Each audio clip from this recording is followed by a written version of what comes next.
बुद्ध भगवान एक गांव में उपदेश दे रहे थे। उन्होंने कहा कि हर किसी को धरती माता की तरह सहनशील तथा क्षमाशील होना चाहिए। क्रोध ऐसी आग है जिसमें क्रोध करने वाला दूसरों को जलाएगा तथा खुद भी जल जाएगा। सभा में सभी शांति से बुद्ध की वाणी सुन रहे थे, लेकिन वहां स्वभाव से ही अतिक्रोधी एक ऐसा व्यक्ति भी बैठा हुआ था जिसे ये सारी बातें बेतुकी लग रही थी। वो कुछ देर ये सब सुनता रहा, फिर अचानक ही आग बबूला होकर बोलने लगा, तुम पाखंडी हो। बड़ी बड़ी बातें करना यही तुम्हारा काम है। तुम लोगों को भ्रमित कर रहे हो। तुम्हारी ये बातें आज के समय में कोई मायने नहीं रखती।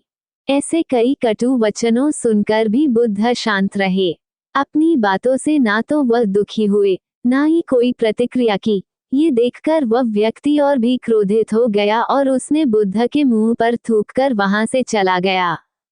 अगले दिन जब उस व्यक्ति का क्रोध शांत हुआ तो उसे अपने बुरे व्यवहार के कारण पछतावे की आग में जलने लगा और वह उन्हें ढूंढते हुए उसी स्थान पर पहुंचा, पर बुद्ध कहाँ मिलते। वह तो अपने शिष्यों के साथ पास वाले एक अन्य गांव निकल चुके थे। व्यक्ति ने बुद्ध के बारे में लोगों से पूछा और ढूंढते ढूंढते जहां बुद्ध प्रवचन दे रहे थे वहां पहुंच गया। उन्हें देखते ही वो उनके चरणों में गिर पड़ा और बोला, मुझे क्षमा कीजिए प्रभु। बुद्ध ने पूछा, कौन हो भाई? तुम्हें क्या हुआ है? क्यों क्षमा मांग रहे हो? उसने कहा, क्या आप भूल गए मैं वही हूँ जिसने कल आपके साथ बहुत बुरा व्यवहार किया था। मैं शर्मिंदा हूँ। मैं मेरे दुष्ट आचरण की क्षमायाचना करने आया हूँ। भगवान बुद्ध ने प्रेमपूर्वक कहा, बीता हुआ कल तो मैं वही छोड़कर आया गया और तुम अभी भी वही अटके हुए हो। तुम्हें अपनी गलती का आभास हो गया, तुमने पश्चाताप कर लिया, तुम निर्मल हो चुके हो, अब तुम आज में प्रवेश करो। बुरी बातें तथा बुरी घटनाएं याद करते रहने से वर्तमान और भविष्य दोनों बिगड़ते जाते हैं। बीते हुए कल के कारण आज को मत बिगाड़ो। उस व्यक्ति का सारा बोझ उतर गया। उसने भगवान बुद्ध के चरणों में पड़कर क्रोध त्याग का तथा क्षमाशीलता का संकल्प लिया। बुद्ध ने उसके मस्तिष्क पर आशीष का हाथ रखा।